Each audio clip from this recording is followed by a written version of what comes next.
Sistem e-budgeting kartu mati Anies Sandi, apresiasi untuk Ahok by Daniel Setiawan. Ya, saya semakin kagum dengan Basuki Cahayapurnama alias Ahok ketika memimpin DKI Jakarta. Orang yang jujur dan lurus tentu akan menjaga amanah yang diembankan kepada dirinya. Seperti juga halnya Ahok, dia begitu menjaga amanah yang diberikan kepadanya. Dia begitu ketat menjaga uang DKI Jakarta, jangan sampai lolos di garong sepeser pun. Ya, sistem e-budgeting yang diterapkan di DKI Jakarta memungkinkan untuk Ahok menjaga dana APBD DKI Jakarta agar tidak digarong. Saking ketatnya e-budgeting, untuk memasukkan anggaran personal pun sangat tidak mungkin dilakukan karena akan langsung ketahuan. Menurut penjelasan Sekda DKI Jakarta Saifullah, dengan ketatnya sistem e-budgeting, oknum tidak mungkin bisa memasukkan anggaran siluman. Saifullah mengatakan, sistem tersebut menjamin semua program yang masuk ke dalam APBD untuk kepentingan masyarakat Jakarta. Iya, menurut penjelasan Sekda DKI Jakarta Saifullah, dengan ketatnya sistem e-budgeting, oknum tidak mungkin bisa memasukkan anggaran siluman. Saifullah mengatakan bahwa sistem tersebut menjamin semua program yang masuk ke dalam APBD untuk kepentingan masyarakat Jakarta. Sehingga intervensi personal, intervensi kepentingan kelompok itu sudah tidak mungkin kita akomodir. Tidak diakomodir kalau kepentingan itu tendensius untuk kepentingan pribadi atau kelompok, ujar Saifullah. Ya, kepentingan atau program yang selamat itu pasti orientasinya untuk masyarakat, kata Saifullah. Dan selain adanya pengawasan yang ketat dalam sistem e-budgeting, Saifullah mengatakan penganggaran juga semakin ketat karena tidak boleh lagi dilakukan secara gelondongan. Artinya setiap program harus betul-betul dirinci agar penggunaan anggarannya menjadi jelas. Maka pasti setiap kegiatan itu angka nominal anggarannya tidak pernah bulat. Misalnya 100 juta, pasti hasilnya itu tidak ada pecahan karena sudah berbasis komponen. Kalau bulat berarti dia ngarang, ujar Saifullah.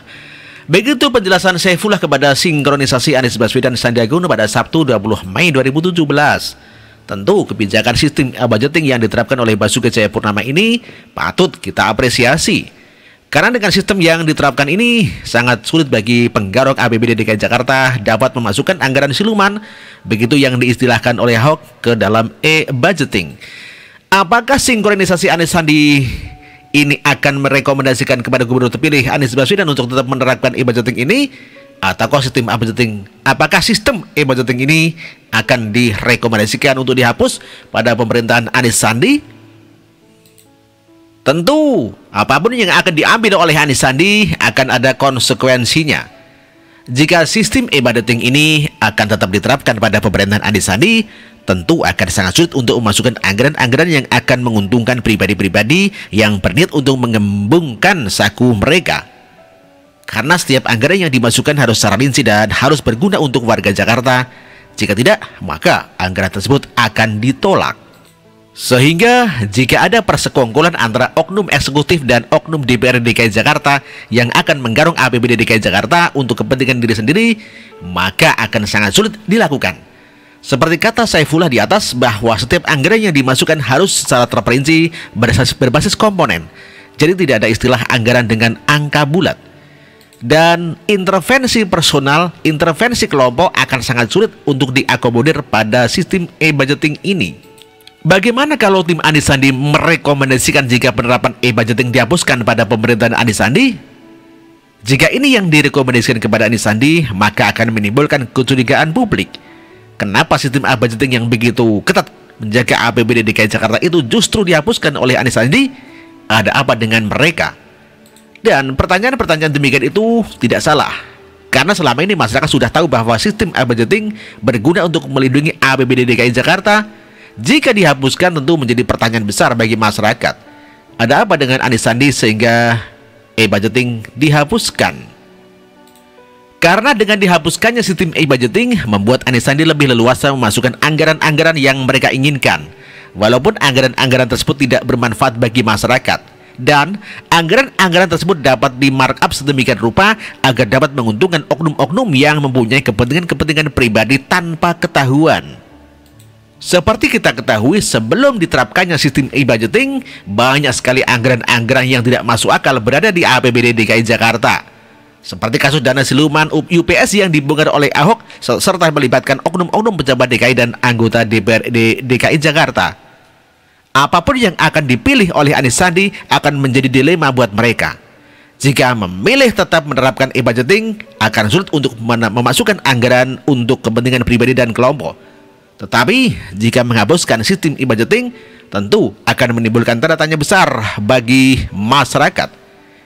Ada maksud apa Anies Sandi menghapuskan e-budgeting yang melindungi APBD DKI Jakarta? Mari kita lihat yang mana yang akan dipilih Anies Sandi.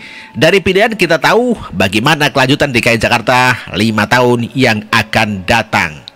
Demikianlah kura-kura.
Jauh malam dari kota.